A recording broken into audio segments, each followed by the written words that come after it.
Hello, welcome to the boat shed. Today we are going to be taking some holes out of the boat. So stick around for that, and we have a few other updates as well.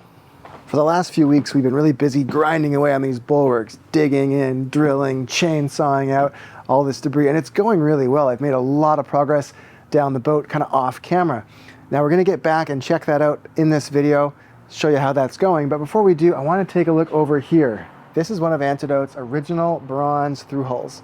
This 1.5 inch part is the forward head discharge, and as far as I can tell, this was on the boat when it was built. And although it is bronze and it appears to be in pretty good shape, we at least want to take a look at it. Now, unfortunately, removing this is probably not going to be possible given that it's been on for so long, and I don't have a person on the outside to hold this while I go on the inside. So removing this is probably going to be a destructive endeavor, but using this one as a sacrificial part, we can then kind of assess how the rest of them on the boat look. I think we're going to want to be replacing all of these. That's definitely the conventional wisdom. So we'll see how things go.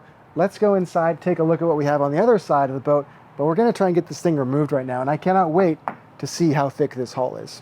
In case you're new here, my name is John, and this boat here is Antidote. Now, I am not a pro boat builder, but I'm an engineer and a sailor with a dream of fixing up this old boat to go sail around the world someday. Now, we've got a lot of work to do first, so I hope you'll sit back, relax, and enjoy while we explore another chapter of the story together. For the last while, I've been perfectly content leaving that through hull and Seacock right where they are. If nothing else, it's acted as a really good footstool. But I think now it's time to remove it. That'll give me flexibility to put other things in that area. I have some ideas that you'll probably be interested in, and we'll get to those very soon. If you've been watching the channel for a while, this area might look familiar. Yes, we are up in the forward anchor locker area, but we're just behind it, and we're working on that Seacock down there. So let's take a look underneath the floorboard here to see what we've got. Well, look at that. I forgot that this is still all dirty from my last grinding expedition. So we're going to get this cleaned up, and then we can take a look at that and get back to work. All cleaned up, and you can really see there's a lot of evidence here that I've been standing on this part for some time. The handle here is all bent out of shape, and you can see the bronze is polished up nicely where my boots have been rubbing on that. It's time for that to go now, as we're going to reconfigure this space, and I'm sure that you've got a pretty good guess on what's going to go in here, and if you're confident, you can put that in the comments down below for the algorithm. As I mentioned, I don't think it's even worth our time to try to unthread this guy, so we're going to head back outside now and tackle this from there to get this thing removed. Back down below now, and I do have to say this thing looks like it's in really good shape. There is some barnacle growth on it and some leftover paint, but the bronze has discolored quite a bit. It's very dark. Now, bronze is an alloy of mainly copper and sometimes tin. There can be lead in there, silicone. It really just depends on what the exact alloy is. But brass, on the other hand, is mainly copper and zinc, and a lot of zinc, like more than 15%, maybe even as high as 35, 40. We can double check all those numbers later. The main problem with bronze is dezinkification. If that's happening, then the bronze is getting a lot weaker. And you can usually tell by sanding or scratching away the top surface and look for pinking. So it's when the elements start to, the zinc is leaching out, leaving the copper behind, which is more of a red metal, and you kind of have this pink splotchy setup when it's all said and done. We're gonna just do a little light sanding on here. We have the angle grinder out and ready. So we'll give this a quick buzz, and we'll see what the metal looks like before we go and break it off.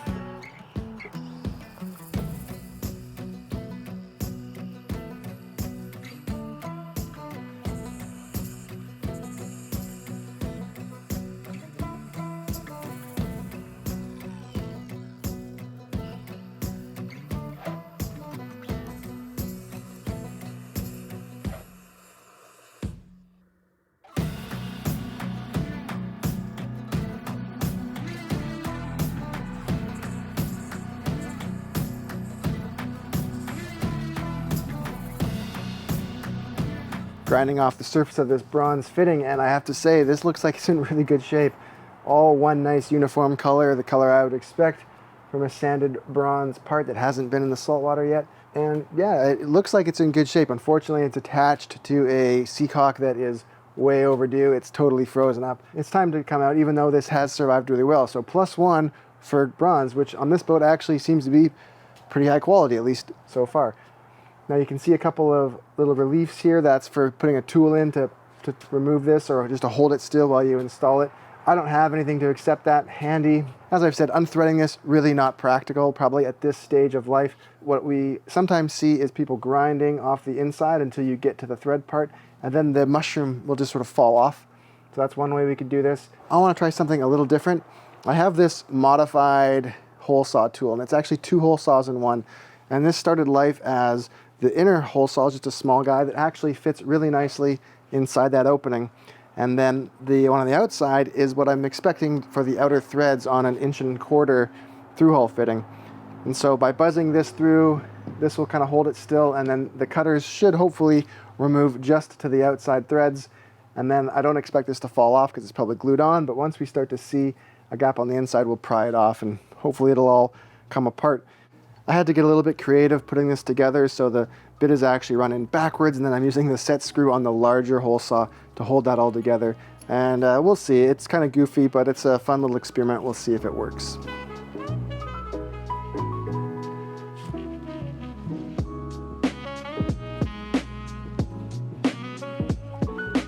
Let's take a quick second to say thanks to the folks on Patreon that really helped make this channel a possibility, especially the folks whose names are appearing now on the screen. Thank you all so much. If you're interested in joining the Patreon group, you can check out this link right up here.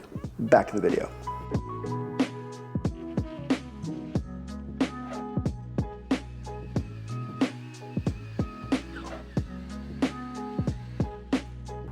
You can see here we're starting to get a little bit of a crack coming through just on that bottom edge. I've had to open up the hole a little bit. I've been using progressively larger hole saws because it wasn't seeming like it was working very well. So it's actually a little bit bigger hole than I was expecting, but now it's starting to come through, and I might go up one more size and then we should probably be all the way through.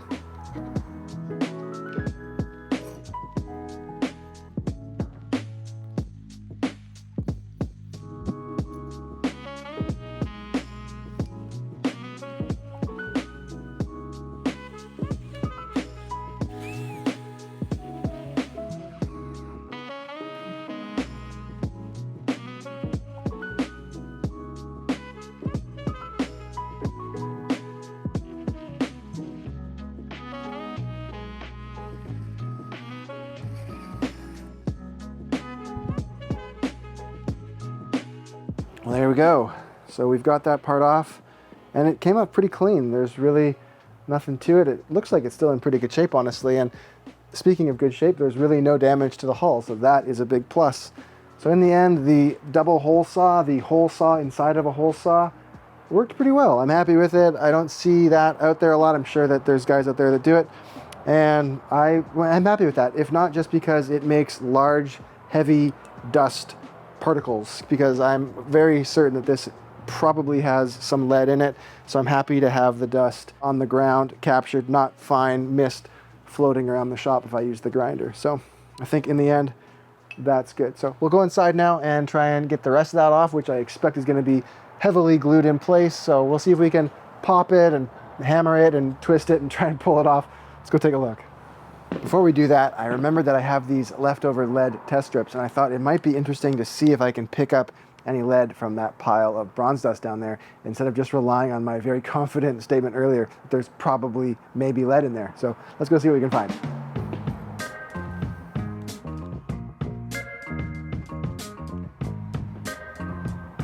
In this case, red means lead, so that's a bingo. Is that the way you say it? That's a bingo. You just say bingo. Bingo! How fun! Well, that's good to know. It definitely confirms my suspicions, and we'll get that properly cleaned up. And in the meantime, let's head back up to the bow. Back up inside the boat, and I am very interested to see how this second half of that removal goes. Taking that seacock off from inside the boat, it's either going to be just falling right off, or we're going to be cutting and prying and doing everything we can to get it off. We won't know until we try, so let's go see.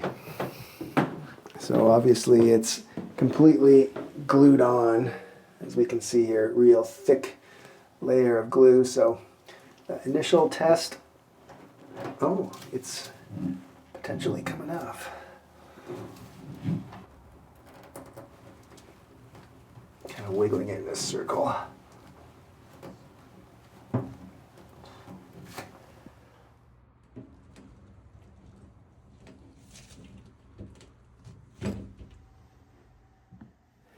Well, that went much better than anticipated. So now we have this guy fully removed, this old bronze Seacock.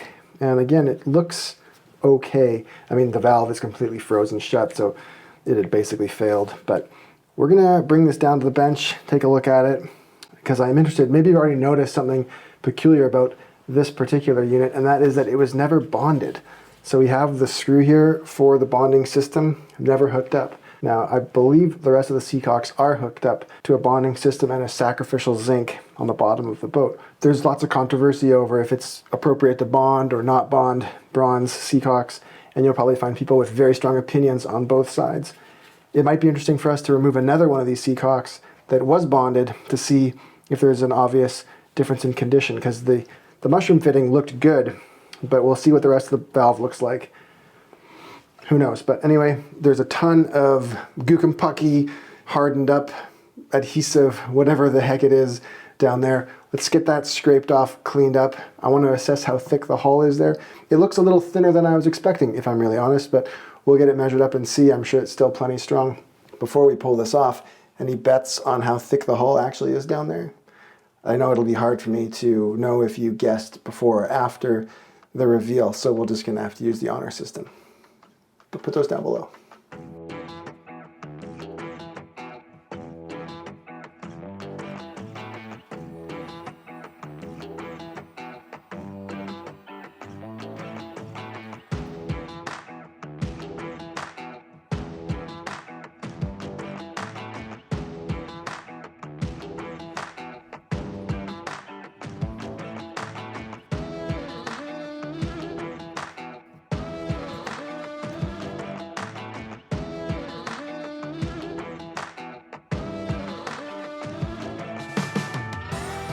With a little bit of extra heat, some large putty knives, and a bit of persistence, we have finally removed this backing plate from the boat.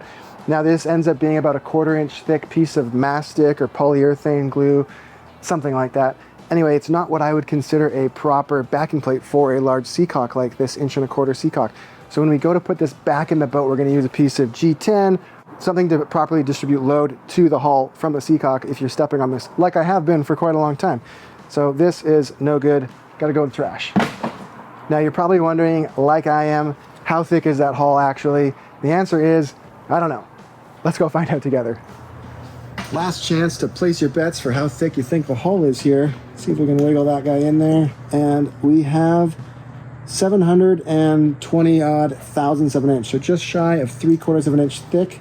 So I think that aligns with the specs that I read for the boat a long time ago, and I'm curious to ask Bob Perry what he thinks about that hull thickness. It sounds appropriate to me, but we'll see.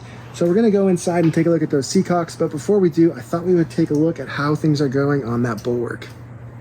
Generally, the work along the bulwarks is progressing really well, and that chainsaw is definitely the game changer. It's turned 50 or so feet of plywood into bags of wood pulp that I've been hauling out of here. I have noticed, though, that as I go further aft, there's more and more resin poured on top of that.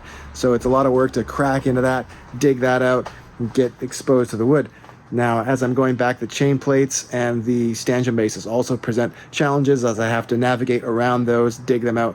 But I'm taking all of this stuff, cataloging it, making sure it's all marked. It's down in the shop now, and that way when I go to put it in one day, it'll be right there waiting for me. For now, let's head back on up and I'll show you where we're at.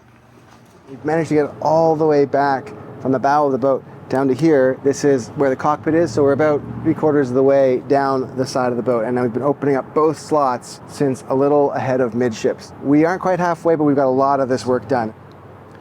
We've hollowed out another one of the hawse cleats here at the midships point, and then there's a drain right there that we've been able to also work around, and there's some cracking around the drain, so I do believe that we might need to do a little bit more investigation into that. Definitely we'll be grinding all that cracked fiberglass away and then healing all it up with new glass in the future. So now we're at this transition point from the main deck level up to the upper aft deck level. So as it takes a step up here, there's a few challenges that we'll have. There is a piece of teak trim that runs along the side here. So there are a couple of screws, including one we can see right here. At least a couple here that'll be in the way. The other thing that is going to be a bit of a challenge here is there's another drain that is right there that's going to be hard to work around because it's going to get so deep right on this side. But I do think that based on my moisture meter readings that there is a transition here where the plywood actually goes very deep but then discontinues as we move back, so that it's only just the one layer to pull out. So we'll see how this goes. Might need a longer bar on my chainsaw. I've also become pretty proficient at removing the backing plates for the stanchions as I've moved along, and some of them have not been very well drilled, like this one where they barely caught the edges of it, as you can see. Anyway, it looks like it still worked for quite a long time, but we'll get all this fixed when we put things back together. So let's go ahead and cut into this now, see what kind of mysteries are beneath this fiberglass layer, and we'll repair it as best we can.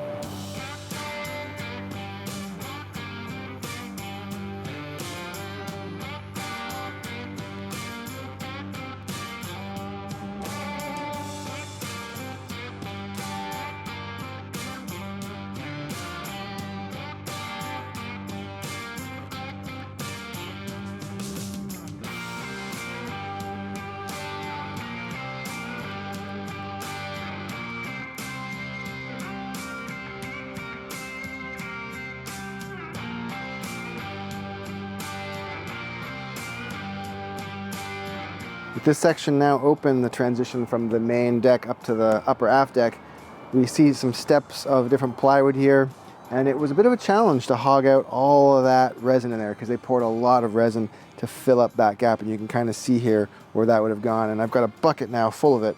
We'll keep going here, see what we can get. We'll do the best we can here, and I did try and order a longer bar for that DeWalt chainsaw because I anticipate I'll need to dig way down in there. So hopefully all of that comes together. For now though, let's get going.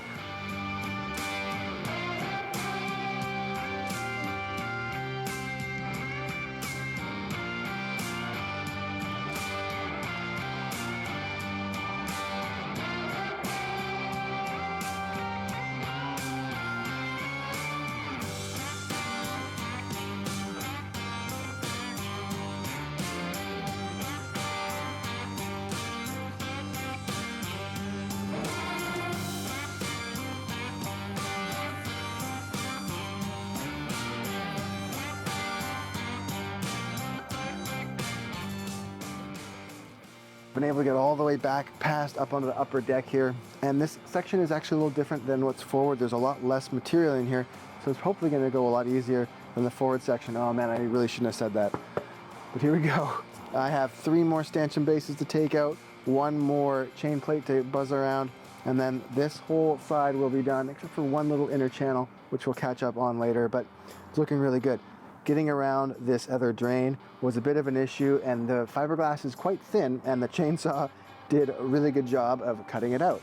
So there's a couple of holes here now that we'll have to patch up. When we get to the deck portion anyway, I think that's going to get addressed. And then I was able to clean deep into these corners as well, and I think I've got all the wood out. There's just a little bit left in this one corner. It'll be hard to get on camera, but I'll do my best. I'm waiting for a longer chainsaw bar to come so I can get that last piece out. I don't have anything currently that can reach in there and dig that out.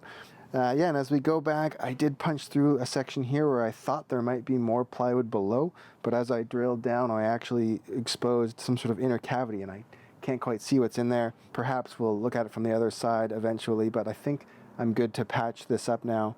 So it's good here. We'll wait for the chainsaw bar to come, but let's continue on down there. So I'll let you get back to whatever it is that we were working on, but there's the quick little update on how it's going here.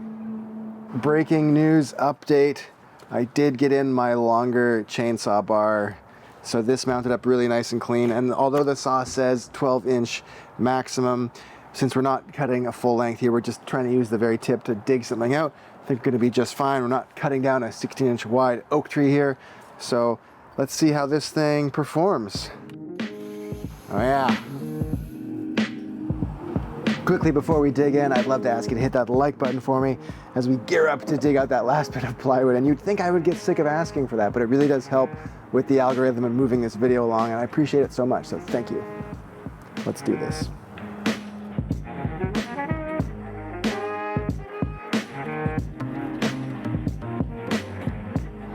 In a twist here that's probably just inevitable at this point, there's more plywood kind of below a little fiberglass shelf, maybe you'd call it. So as I buzzed into the chainsaw, I found more plywood below where I thought it might have ended. but it corresponds with the rest of this section, so I'm just hoping that the bar can reach in and we can excavate. It is probably going to mean that I do more damage to this scoop, this drain, but I think that was inevitable as it's already got one side of it notched out. So we're just going to go in and try and get all this wood out right now.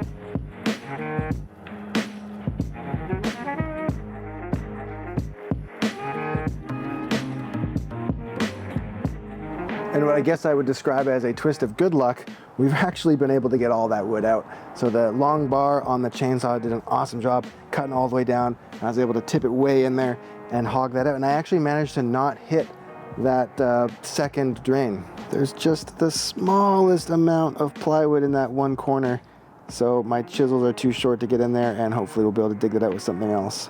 So we'll leave this part of the project like this now, and let's take it down inside the workshop. I want to take a look at the condition of that old Seacock.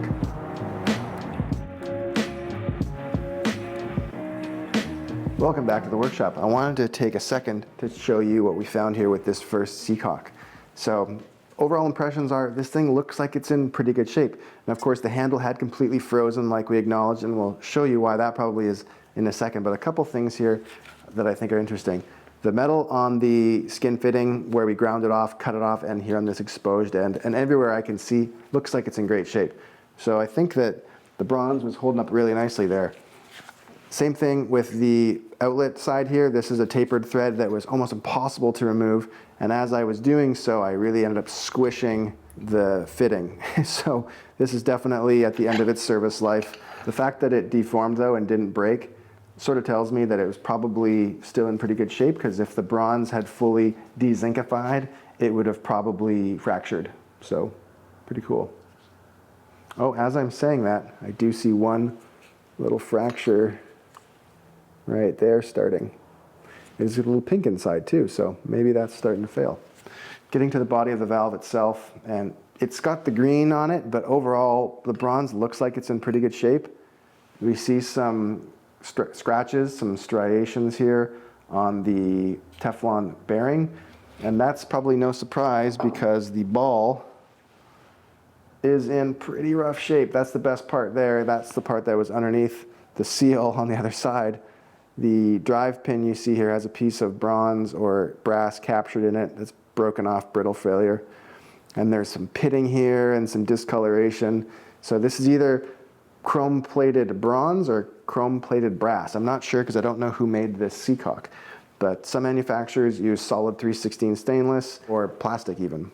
So anyway, this is the reason why the valve was so stuck, because this was all just destroyed. So the last thing of note here is the drive pin. You can see here it is totally fractured, and the pink color to me indicates that this is probably some de-zincified metal here. It's either brass or bronze, and this was about to fail. So it could be because it was in contact with the similar metals. I'm not totally sure, but this was about to go. If it was open and you needed it closed, well, then you're gonna have a bad day. So what I wanted to do now was take a look at the other valve. We just removed this just a moment ago from the boat, and this was the one that was bonded just next to it. So not even 6 feet away, this guy lives. And again, we have a huge amount of adhesive that this was stuck on with, almost glued in place, which to me is crazy. But we'll get this cleaned up and we'll try to get it to the same state as that so we can compare them apples to apples. But one thing is this one still opens and closes most of the way. And yeah, so I'm curious to see how it looks. From the exterior, it looks still pretty good, same green, bronze, but why don't we take a look and see what we've got.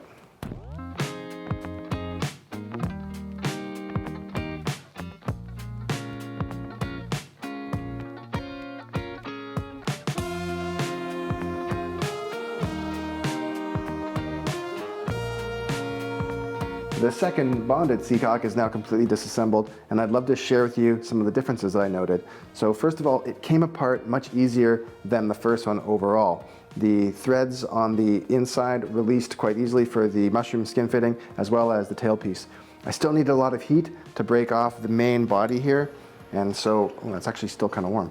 But undoing this took a little bit of extra force, but so did the first one. It was actually much harder.